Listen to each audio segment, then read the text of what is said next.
Welcome back to Laser Technologies course. So, in the last session, we have discussed about the construction of the laser or lasing medium, or it's a gain medium. So, you have a pumping.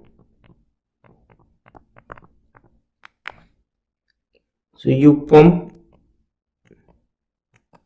to excite the atoms in the lasing medium. So, when you have excitation, so you consider either 3-level system or 4-level system. Now, I am just considering a 4-level system.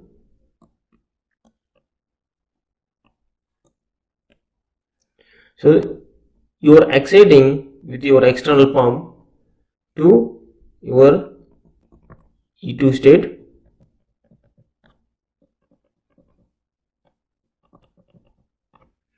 Then with a non-radiative decay, so you go to E3 state. So then you have a population inversion between E3 and E4. So your lasing will be from E3 to E4. So then again you have a non-radiative decay. So now what happens when you pump? You create a population on the E3 state. So once you create the population, what happens? You don't have any stimulated emission. So in general, what happens? You have a stimulated photons will come. So that means you have a photons at different directions. They will move. So these are all at instant of time when you have pumping different directions. This photon will come. These are all the spontaneous emission photons. So now when some of the photons along the g direction, so along the optical axis of the crystal, okay. So now what happens when they move along this direction? They will act as a trigger for the stimulated emission. So if you ask me what about the other photons, they will also can trigger the stimulated emission, but the direction of the photons will going outside. So in different directions it will go, these photons. So all the stimulated photons can trigger the stimulated emission, but only in this direction, what we are interested in, these directions, only a few number of photons will be make a stimulated emission and follow the same this optical axis path. So in that case, now what you have to see, you have very few number of photons will come out after passing through the crystal. So now your spontaneous emission is more compared to your stimulated emission photons in this direction, along I can say along g direction. To make it possible, you want to make a high intense beam in one direction. Either in general any direction you want, but you want a highly intense beam in one direction. So in that case, what you do, you place a feedback system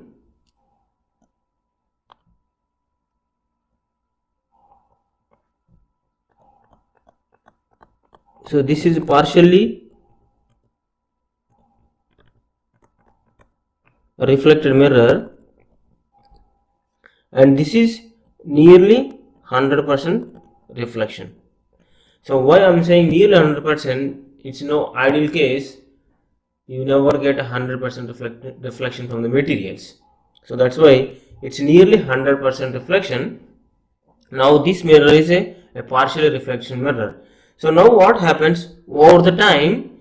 So initially your spontaneous emission is dominating.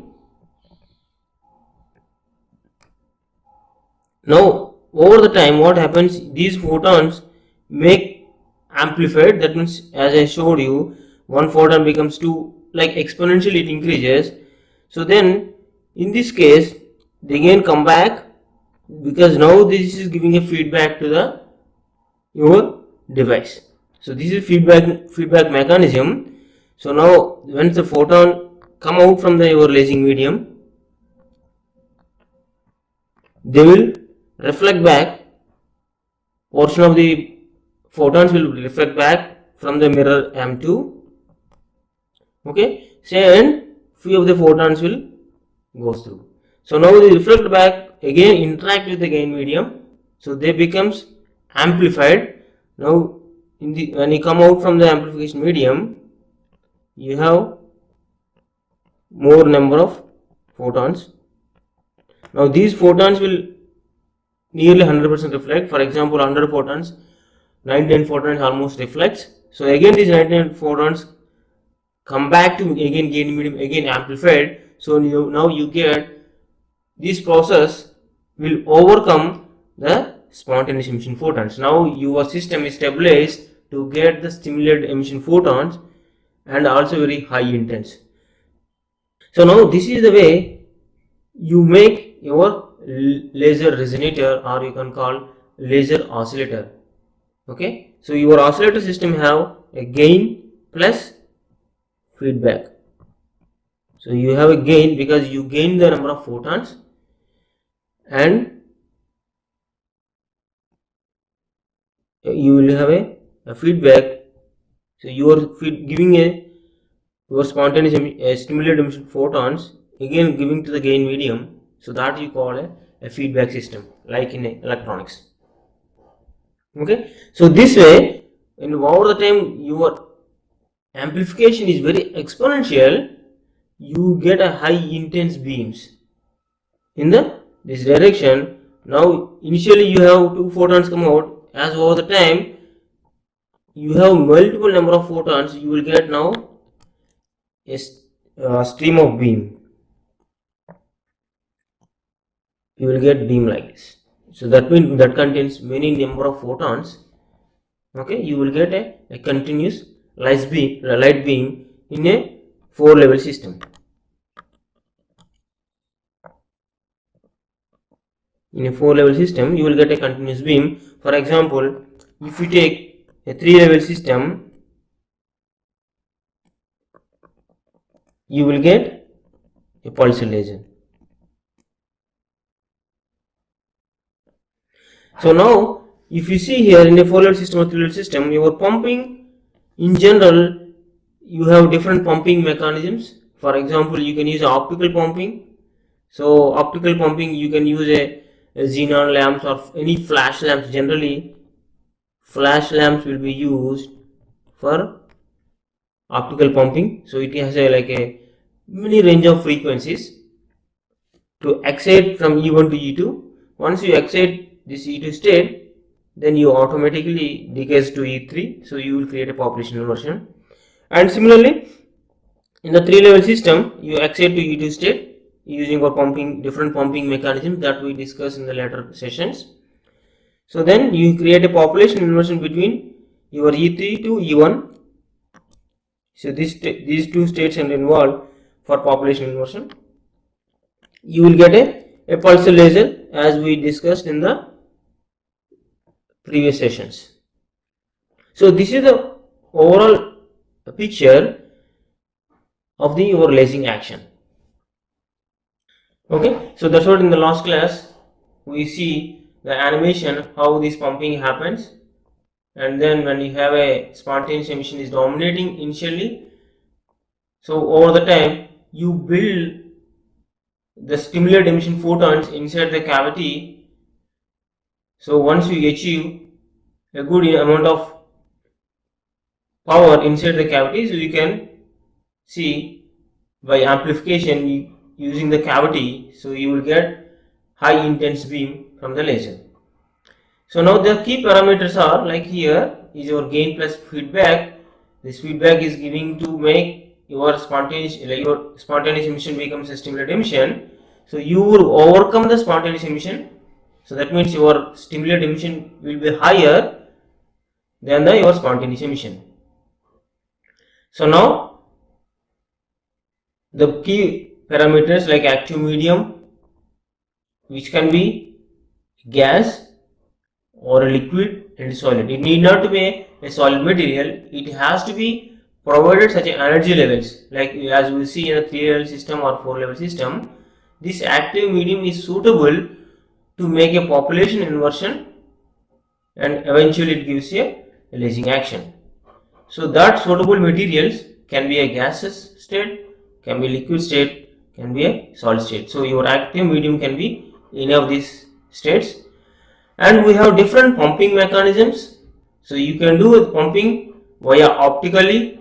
So like you shine a light on your gain medium, then you pump, or you can do it electrical pumping, so that you inject the current to excite the atoms and make it spontaneous emission to happen. Then you insert the cavity, your spontaneous emission decreases.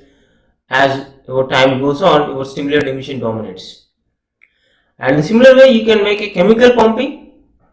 So you can excite with the chemical reactions, the atoms can go to excited state. Again, then you have a spontaneous emission. That is our trigger for our stimulated emission. So this active medium, for example, in a 3-level system, we have a real example of ruby crystal.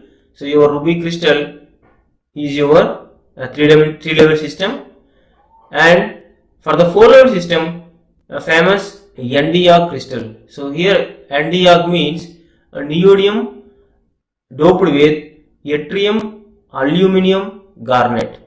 Okay, so this is a doped crystal. So yttrium, aluminum and garnet is doped to get a sufficient energy level to make a population inversion.